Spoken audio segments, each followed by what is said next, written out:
사사기 9장 7절부터 21절까지고요. 저와 교독으로 이렇게 읽어나가도록 하겠습니다.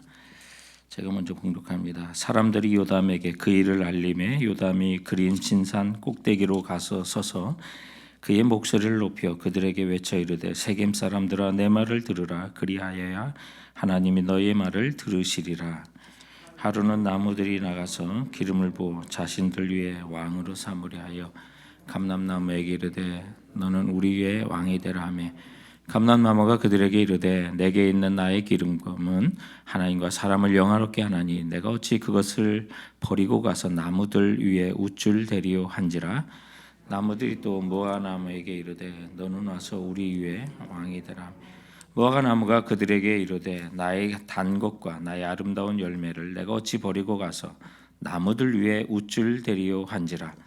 나무들이 또 포도나무에게 이르되 너는 와서 우리 위에 왕이 되라 하며 포도나무가 그들에게 이르되 하나님과 사람을 기쁘게 하는 내 포도주를 내가 어찌 버리고 가서 나무들 위에 우쭐 대리오 한지라. 이에 모든 나무가 가시나무에게 이르되 너는 와서 우리의 왕이 되라. 가시나무가 나무들에게 이르되 만일 너희가 참으로 내게 기름을 부어 너희의 왕으로 삼겠거늘 와서 내 그늘에 피하라. 그리하지 아니면 불이 가시나무에서 나와서 레바논의 백향목을 사를 것이니라 하였느니라. 이제 너희가 아비멜렉을 세워 왕으로 삼았으니 너희가 행한 것이 과연 진실하고 옳으냐? 이것이 여룻바알과 그의 집을 선대함이냐? 이것이 그의 손에 행한 대로 그에게 보답하니. 우리 아버지가 전에 죽음을 무릅쓰고 너희를 위하여 싸워 미디안의 손에서 너희를 건져냈거늘 너희가 오늘 일어나 우리 아버지 집을 쳐서 그의 아들 70명을 한 바위에 죽이고 그의 여종의 아들 아비멜렉이 너희 형제가 된다고 그를 세워 세겜 사람들 위에 왕으로 삼았도다. 만일 너희가 오늘 여룻바알과 그의 집을 대접한 것이 진실하고 의로운 일이면 너희가 아비멜렉으로 말미암아 기뻐할 것이요 아비멜렉도 너희로 말미암아 기뻐하려니와 그렇지 아니하면 세겜 사람과 밀로의 집을 살을 것이요 세겜 사람과 밀로의 집에서도 불이 나와 아비멜렉. 우리 같이 봉독합니다. 요담이 그 형제 아비멜렉 앞에서 도망하여 피해서 부엘로 가서 거기에 거주하니라. 아멘. 오늘은 요담의 우화와 저주에 대한 내용이 되겠는데요. 구약 성경의 유일한 우화가 바로 오늘 본문입니다. 이런 우화가 나오지 않는데 마치 이솝 우화와 같은 그런 우화로서 또 성경의 모든 문학의 아주 기본이라는 사실을 또 보여주는 그런 내용이기도 한데요.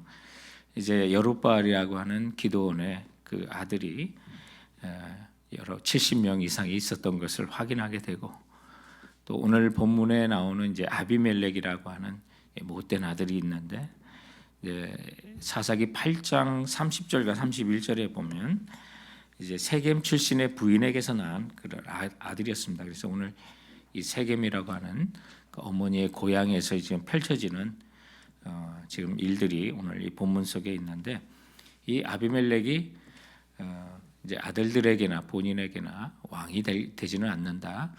또 뭐 300의 용사로서 미디안의 수많은 정말 메뚜기떼와 같은 그런 자들을 물리쳤으니까 얼마나 뭐 사기가 올랐고 또 백성들의 칭송을 받았겠습니까? 그러나 나와 내 자손은 결코 왕이 되지 않을 것이다. 하나님만이 왕이시다 하는 그런 겸손한 고백을 하게 되는데요. 근데 이 아비멜렉이 이제 그 아버지의 인기를 후광을 얻고 왕이 되려고 하는 야욕을 갖고 있었고요. 오늘 본문의 이제 앞부분이 1절과 2절에 보면 여룻바알의 아들 70인이 다 너희를 다스림과 한 사람이 너희를 다스림이 어느 것이 너에게 나으냐 또 나는 너희의 골육 지침임을 생각하라라고 하면서 이 세겜 땅에서 아비멜렉이 그 기드온의 아들 70명보다 우리 지역 출신인 나은 사람이 낫지 않느냐. 그래서 세겜 사람들을 이렇게 선동하는 그런 장면들이 있는데 이 아비멜렉의 그 행위는 오늘날 우리 정치가 갖고 있는 아주 못된 관행의 그 내용들이 다 갖고 있는 것 같아요. 혈연 관계를 강조한다든지, 또 지역 감정을 조장한다든지, 금권과 폭력 정치들이 오늘날 정권이나 정치들이 잘못됐을 때 나타나는 그런 현상인데, 이 사사기 9장에 나오는 아비멜렉의 모습에서 그 모든 모습들이 다 나오고 있어요.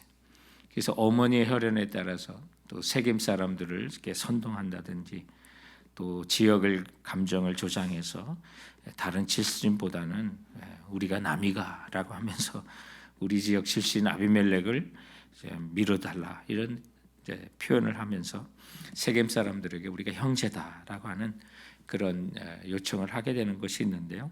또 거기에 또 금권과 폭력 정치가 등장하게 되는데, 이 세겜 사람들이 동양 출신이라고 하는 한 가지 이유로 아비멜렉을 지지하고 그에게 정치 자금을 대주는데, 이게 어제 본문이 4절에 보면 바알 브릿 묘에서 은 70개를 내어 그에게 주매 아비멜렉이 그것으로 방탕하고 경박류를 사서 자기를 쫓게 하고, 경박한 기름을 사서 자기를 쫓게 하고, 아니 경박한 유라고 하는 거는 이게 깡패 못된 그 폭력배들, 이런 사람들을 이게 다 부정한 돈으로 이 바알 브릿의 묘에서 은 70개라고 하는 게 이 바알 우상에게 바쳤던 헌금이라고 생각하시면 돼요. 거기서 은 70개를 꺼내서 정치 자금으로 썼던 거예요. 그래서 폭력배를 매수하고, 그래서 5절에 보면 오브라에 있는 그 아비의 집으로 가서 여룻바알의 아들 곧 자기 형제 70인을 한 바위에서 죽였으며, 오직 여룻바알의 말지 아들 요담은 스스로 숨었으므로 남으니라. 그랬는데 이 70인을 한 바위에서 죽였다는 것은 어떤 공개적인 처형과 같은 형태를 띠고 있었던 것으로 보여져요.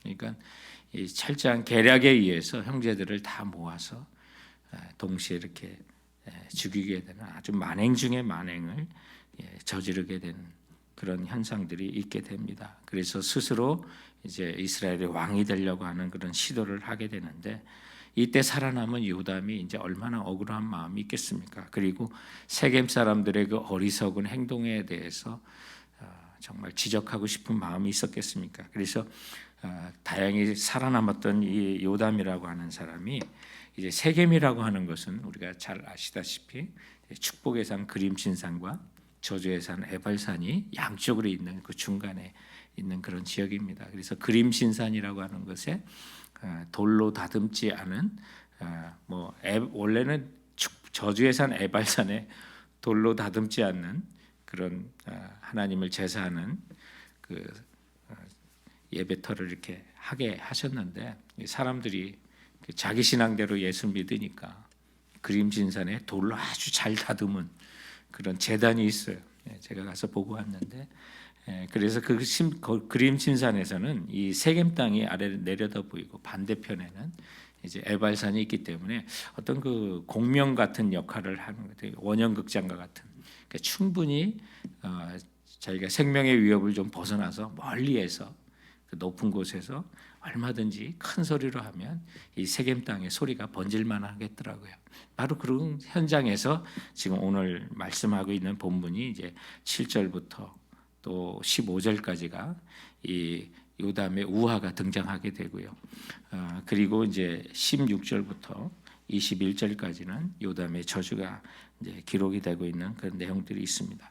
그 7절부터 15절에 있는 이제 그 우화가 구약의 유일한 우화다라고 그렇게 할 수 있는데, 내 나무에 대한 그 우화로서 세겜 사람들의 어리석음을 지적하는 그 장면이 있는데, 한 번은 숲속의 나무들이 이제 감람나무를 찾아가고 무화과 나무를 찾아가고 포도나무를 찾아가고 또 가시나무를 찾아간다는 거예요. 그런데 이 가시나무를 제외한 그 세 나무는 이스라엘의 상징적인 나무예요. 3대 나무고 또 각자 상징하는 게 있어요. 감람나무는 이제 기름을 생산해서 하나님께 성전의 기름으로 보여지는 성전을 상징하는 나무고, 그리고 무화과 나무는 그 무화과 잎이 꽃이고 또 열매고 씨앗이고, 근데 하나도 남김없이 다 먹게 되는, 그래서 정말 모든 우리가 하나님의 말씀은 버릴 것이 없이 다 먹어 우리가 정말 받아야 되는 또 먹어야 되는 그런 말씀을 상징하는 율법의 상징의 나무가 무화과예요. 그러나 또 이스라엘 백성들은 그 12지파가 하나가 돼서 하나님께 영광 돌려야 되는 그런 뜻에서 이 포도나무는 또 이스라엘의 지파를 상징하는 그런 나무예요. 근데 가시나무는 뭐 전혀 그런 의미가 들어가지 못하는 나무가 되는데, 나무들이 이제 감람나무에 가서 요청을 하는 거예요. 우리를 다스려 달라고요. 우리의 왕이 되어 주십시오라고 하는데, 감람나무가 이런 제에 거절하면서 자기의 기름의 하나님과 사람을 영화롭게 하는데, 이 직분을 버리고 나무들의 왕노릇을 할 수 있는 것은 아니다라고 얘기할 때 이제 무화과 나무에게 찾아가는데, 무화과 나무도 나의 단 것, 나의 아름다운 실과를 버리고 내가 어찌 나무들 위에 군림하는 왕이 되겠느냐고 거절하죠. 포도나무에게 가지만 포도나무도 포도주로 하나님과 사람을 기쁘게 하는 이 일을 버리고 나무들 위에 군림하는 왕이 되지 않겠다고 하는데, 이 모든 세 가지 나무는 여룻바알의 기드온의 아들들, 왕이 자리를 거절했던 억울하게 죽음을 당한 또 70인의 아들을 상징한다고 볼 수 있죠. 그런데 이제 가시나무에 가서 왕이 되려고 하는데, 이 가시나무는 또 감람나무나 무화과나무나 포도나무와는 전혀 다른 그런 반응을 보이는데, 15절에 보니까 가시나무가 나무들에게 왕으로 요청하는 그런 나무들에게 가서 말하기를, 참으로 내게 기름을 부어 너희 왕을 삼겠거든 와서 내 그늘에 피하라. 그리하지 않으면 불이 가시나무에서 나와서 레바논의 백항목을 살릴 것이다 라고 해서 자신을 왕으로 세우지 않으면 처절한 피의 보복을 암시했던 이 아비멜렉을 상징하고 있습니다. 그런데 여러분, 가시나무가 그늘이 있으면 얼마나 그늘이 있겠습니까? 한마디로 말하면 자기의 주제를 모른다는 거죠. 그 아비멜렉의 못된 그 행위를 지적하고 있는 그런 내용이에요. 그러므로 이 가시나무가 부당한 방법으로 왕이 되었는데, 이 내용을 통해서 아비멜렉을 비유하였었고, 또 그렇게 이 가시나무와 같은 존재였던 아비멜렉을 왕으로 세운 당신들이, 세겜 사람들이 과연 진실하고 의로웠느냐라고 이제 이야기하는 그런 우화가 되는 것입니다. 그러면서 이제 요담이 이제 아비멜렉과 또 그 일에 동조를 했던 세겜 사람들, 혈연 관계, 지역 관계, 금품과 또 폭력에 의한 정치에 동참했던 사람들에 대한 그 이제 심판에 대한 저주가 이제 오늘 본문의 16절부터 21절에 등장하는 거예요. 하나님께서 이제 결코 복을 줄 수 없는 자들 심판하신다는 그런 내용들이 쭉 나오는데, 이제 내일 본문이 26절에 이제 가알이라는 사람을 또 등장시켜요. 이 본래 이 가알은 진짜 세겜 출신이에요. 근데 아비멜렉 우리 오늘 이 본문 속에 아비멜렉은 출신은 예루살렘이죠. 그 고향은 아니에요. 어머니 고향을 이용해서 하는 건데, 이 가알이라는 사람이야말로 진짜 세겜에서 출신들이거든요. 그래서 이 가알이 등장해서 이 아비멜렉을 대적하게 하고, 또 그러면서 아비멜렉은 이 가알을 제압하고 세겜성에 이 가알을 죽이고, 또 세겜성에서 이 가알을 옹조했던 사람들을 다 죽이게 되는데, 그런 사람들이 벌써 수천 명이나 목숨을 잃게 돼요. 그러니까 피해 숙청을 계속 불러오는 그런 일들이 있는데, 결국 그래서 이제 53절에 보면 이제 한 여인이 맷돌 윗짝을 아비멜렉의 머리에 내려 던져서 그 두 골이 깨지면서 비참한 죽음을 당하는 그 가시나무 왕 아비멜렉의 비극적인 종말을 이제 그려주고 있는 그런 이제 내용들을 이제 선포하는 요담의 저주가 21절까지 나오고 있는 겁니다. 그런데 우리가 여기서 좀 한 가지 생각할 거는, 여러분, 왕이 아니면 어떻습니까? 지위가 아니면 어떻습니까? 여기에 등장하는 감람나무나 또 무화과나무나 포도나무가 얼마나 아름답습니까? 그에 대한 상급을 하나님께서 당연히 주실 거라는 그런 확신이 있지 않습니까? 그래서 오늘 우리에게도 주께서 주시는 은사에 따라 충성하는 것이 하나님 인정하시는 것입니다. 여러분, 감람나무로서 정말 기름을 짤 수 있는 그런 나무에게는 기름을 내면 됩니다. 감람나무, 그게 불을 떼는 나무로서는 그다지 크게 자라지 않는 나무지 않습니까? 그러나 그거에서 요구하는 것은 기름입니다. 무화과나무 열매를 또 단 것을 맺으면 되는 거고요. 포도나무 또 포도주를 담그는 그런 열매를 생산하면 되는 거지. 나무 중에 가장 나무라고 하기 좀 민망한 나무가 포도나무 아니겠습니까? 그 굵기나 내용들을 보는. 그러나 포도나무를 누가 우습게 봅니까? 정말 아름다운 나무고 꼭 필요한 나무. 주께서 주신 은사에 따라 충성하면 되는 것입니다. 그런데 가시나무처럼 자기에게서 불이 나온다고요? 정말 그 마음속에 얼마나 폭력적인 행동이 있었을까요? 왕으로 등극하는 장면에서부터 자기에 반항하는 가하를 해치는 세겜 사람들에게 소금까지 뿌리게 되면서 정말 세겜을 사랑하지 않는 자였어요. 그런데 사람들을 현혹했던 거죠. 우리에게는 주께서 주시는 은사가 있어요. 여러분, 바로 그 모습으로 충성하시면 되는 것입니다. 주님의 일에는 정말로 우리가 생명 다할 때까지 충성하시는 것이 마땅한 것 같아요. 우리가 공직에서는 은퇴가 있을 수 있어도 하나님께서 내게 주시는 은사에 따라 주님 부르시는 그 순간까지 기름을 짜고 또 열매를 죽게 드리고 또 포도주와 같은 아름다운 그런 소산물을 하나님께 드릴 수 있다면 하나님 그것을 인정하신다는 것을 오늘 본문을 통해서 우리가 확신하게 되고요. 또 하나가 있다면 성경의 진리를 따르는 원칙이 있다는 거죠. 우리는 지역적으로 움직일 수도 있고 또 혈연적으로 움직일 수 있는 그런 요소들이 참 많이 있어요. 그런데 이제 요담이 외치는 그런 말씀이 16절과 19절에도 계속해서 나오는 게 정말 가시나무와 같은 여룻바를 아비멜렉을 왕으로 삼았던 그 백성에게 과연 너희들이 진실하고 의로우냐? 과연 너희들이 진실하고 의로우냐? 반복해서 외치는 그 장면 속에서 과연 우리는 분명한 원칙이 있나? 성경의 진리를 따르는 분명한 원칙이 있으면 여러분 그거 없이 혈연이 무슨 관계입니까?